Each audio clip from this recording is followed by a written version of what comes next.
I spent most of my 20s hiking all across the states, but nothing, and I mean nothing, ever shook me the way the Appalachian Whisper Trail did last fall. Back then, I was living out of my truck, filming remote trails for a small YouTube channel. Nothing big, just a passion project. My sister Leah used to tease me, "You travel all that way just to sleep with bugs and bears?" She wasn't wrong. But that year, the world felt heavy. I had just gone through a rough breakup. Work was slow, and my mind felt like a fogged-up window. I needed isolation. I needed quiet. But the Appalachian Mountains don't give you quiet. They give you whispers, and sometimes they whisper back. The hook, what I saw that night. Before I take you through the trail step by step, I want to tell you what I saw that night, because it's the reason I'm still not sleeping right. Around 2:14 a.m., I woke up to leaves crunching outside my tent. Not footsteps, more like something crawling. When I unzipped a tiny corner of the tent and looked out with my flashlight, the beam landed on a woman's bare feet. But she wasn't standing. She was upside down, hanging from a tree branch, her long hair dangling, her face twisted like she had screamed until the last breath left her body. And then she whispered. Not screamed, not moaned. She whispered, calm and slow. "You finally heard us." I should have run. I should have screamed. Instead, I froze. My breath stopped. The cold night air wrapped around me like a wet cloth. By the time I blinked, she was gone. But her footprints, small, dirty, and pointed inward, remained under the tree. This story isn't fiction. It happened. And that's why I'm writing it down. Because someone needs to know what's happening on that trail. The beginning, mile marker 47. The Whisper Trail isn't an official name. Locals call it that because at night, the wind moves through these narrow hollows in a way that makes the trees sound like they're whispering secrets. I arrived at mile marker 47 on a crisp October morning. The sky was the kind of pale blue that looks almost fake, and the forest floor was stacked with orange and red leaves. The whole place smelled like pine and cold earth. A park ranger named Joel checked my permit. He was a tall guy, mid-50s, with tired eyes like he'd seen more than he ever wanted to. He asked which trail I was taking. When I said Whisper Trail, he stopped writing and looked at me. Really looked. That trail ain't like the others. Something's off in those woods. People hear things. People see things that ain't there. I laughed it off. Big mistake. As I walked away, he added one more thing. Quietly. "If you hear your name in there, don't answer." I wish I had listened. The first signs. By late afternoon, I'd hiked deep enough to lose cell service. Nothing unusual. The trail was narrow, covered in twisting tree roots like veins in the earth. Birds chirped. A distant woodpecker tapped on a dead trunk. All normal. Until it wasn't. Around 5:30 p.m., I noticed something odd. The forest had gone silent. Not quiet. Silent. No birds. No rustling. No wind. Only the crunch of my boots on leaves. Then came the first whisper. At first, I thought it was wind. But the air was still. Completely still. It sounded like a breath, brushing against my left ear. Le-e. Ah, my sister's name. No reason that name should be here. I spun around so fast I nearly tripped. No one was there. Only trees, tall, thin, shadow-like. A chill ran down my spine, but I forced myself to calm down. I'm a hiker, I told myself. I've heard strange echoes before, but deep down, I knew this was different. The girl on the rock. Around sunset, the woods began glowing orange. I stopped near a flat stone overlooking a ravine to get some drone shots. That's when I saw her. A little girl, maybe 9 or 10, sitting on the stone, her back facing me. She wore an old-fashioned white dress, dirty at the bottom like she'd been walking barefoot. Her shoulders shook like she was crying. My instinct said, "Don't go closer." But the human part of me, the same part that always gets people killed in horror stories, took a step forward. "Hey, you okay?" She stopped shaking. Slowly, she turned her head, not her whole body, just her head, all the way around toward me. Her eyes were pitch black. Her mouth opened wider than it should, and she whispered, "Wrong trail." I stumbled back so fast I dropped my camera. By the time I picked it up, she was gone. I reached a clearing by 8 p.m. and set up camp. My hands were still shaking. While cooking noodles on my portable stove, I replayed the footage on my camera. She wasn't there. The footage showed nothing but an empty rock. Either I was losing my mind, or something out there could hide itself from cameras. The temperature dropped fast. Frost formed on my tent zipper. Then came the second whisper. It drifted through the trees like someone speaking behind a wall. "Come closer." I turned off my lantern, sat completely still. Another whisper, closer this time. "We see you." My heart slammed against my ribs. I grabbed my flashlight, pointing it at the trees. That's when I saw movement. Small figures darting between the trees. Not animals, not human-sized either. Something in between, with long limbs and pale skin that caught the moonlight. They weren't approaching. They were circling. The Hanging Woman. Around 2:14 a.m., the crawling sound woke me. Crunch, slide, crunch. Not walking, dragging, slow, deliberate. I held my breath and waited. The sound stopped right outside my tent. My flashlight beam shook as I pointed it at the wall of the tent. A silhouette appeared, a head hanging upside down from above. I swallowed and forced myself to unzip the tent a little.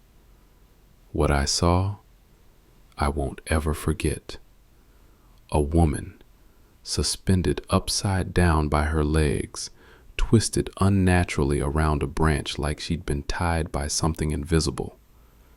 Her face was pale, veins blue like ink, eyes open wide. She wasn't moving until she smiled and whispered, "We've been waiting for you." My whole body froze. My chest locked up like someone squeezed my lungs.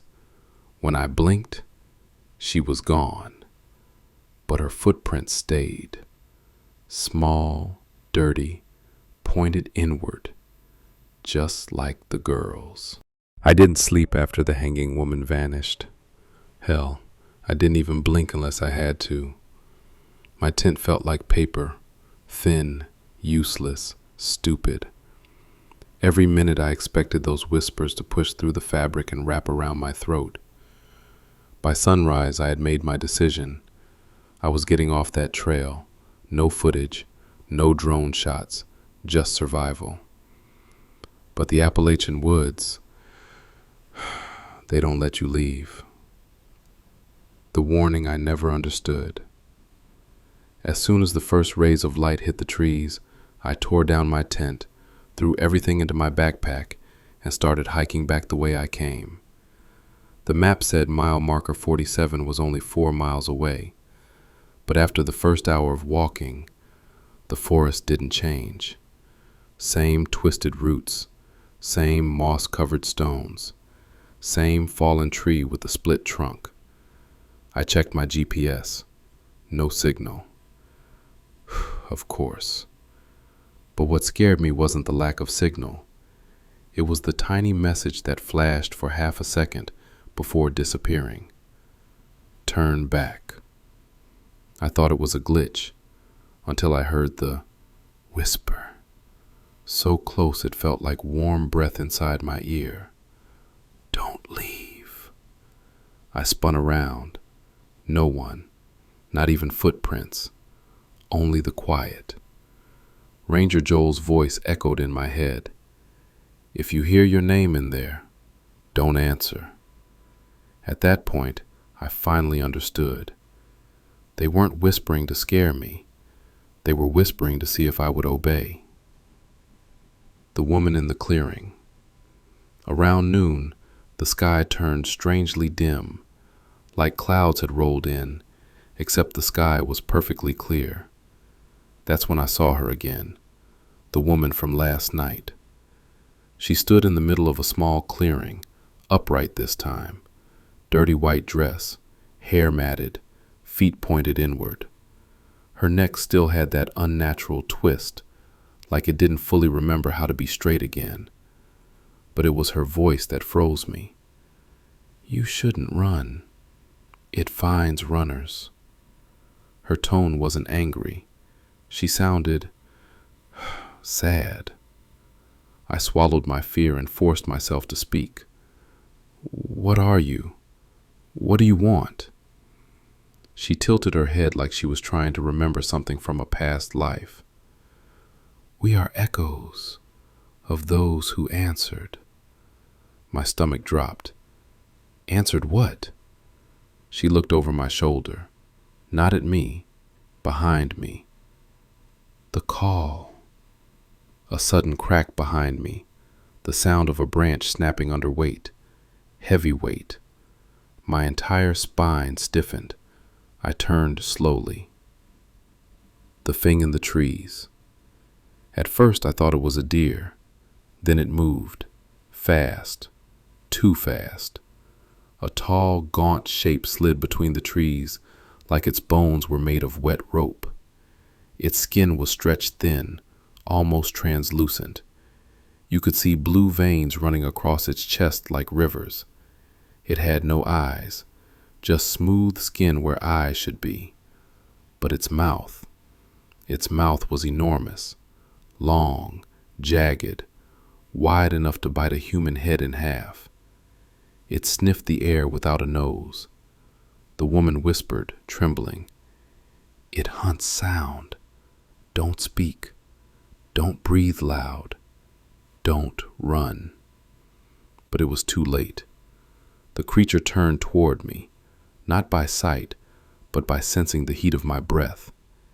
It screeched, not loud, not explosive, a soft, horrible hiss, like steam escaping a kettle. Then it crawled down the tree head first, spider-like, limbs bending in ways humans shouldn't. I stepped back slowly, heart thudding so loud I prayed it couldn't hear it. The woman's voice grew softer. You heard our whispers. Now it hears yours. The truth about the whisper trail. The woman slowly lifted her hand and pointed toward the ravine. Do you see it? She asked. I didn't, but she whispered again, and suddenly the forest shifted, like the trees themselves leaned aside to show me. Down the slope was a wooden post buried under moss, old, rotting, barely holding on. a missing persons marker, except this one didn't show a face. It showed dozens. Dozens of scratched carvings of faces, eyes gouged out, mouths stretched open, all identical. The woman's voice trembled as she spoke. No one gets lost here. They get taken, pulled into the echo. The realization hit me like a punch. Everyone who answered the whispers, every missing hiker, became part of them. Echoes, whispers, warnings. And that creature? It wasn't a monster. It was the collector. It waited until the forest claimed someone. Then it took them. The escape attempt. I forced myself up the trail, stepping as quietly as possible. No twigs, no leaves, no breathing through my mouth. But something was wrong. My surroundings began to repeat.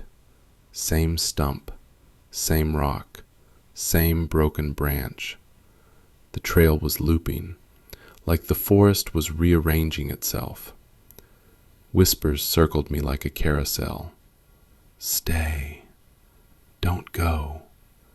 You belong. Just answer. My pulse hammered so fast I felt dizzy. I had to break the loop. I remembered what the ranger said. If you hear your name, don't answer. So I did the opposite. I answered. Yes, I hear you. What do you want? The woods froze. Everything went dead silent. And then something changed. A narrow path, one I swear wasn't there before, opened between the trees. A straight line, leading toward light. Freedom. My whole body screamed to run, but the woman's final whisper echoed behind me. If you run, it follows. So I walked, slow, silent, one step at a time.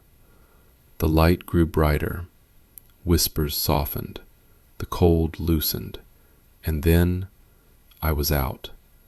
Just like that. Mile marker 47 stood right in front of me. Joel, the ranger, was standing beside the post, pale as a ghost. He didn't ask what happened.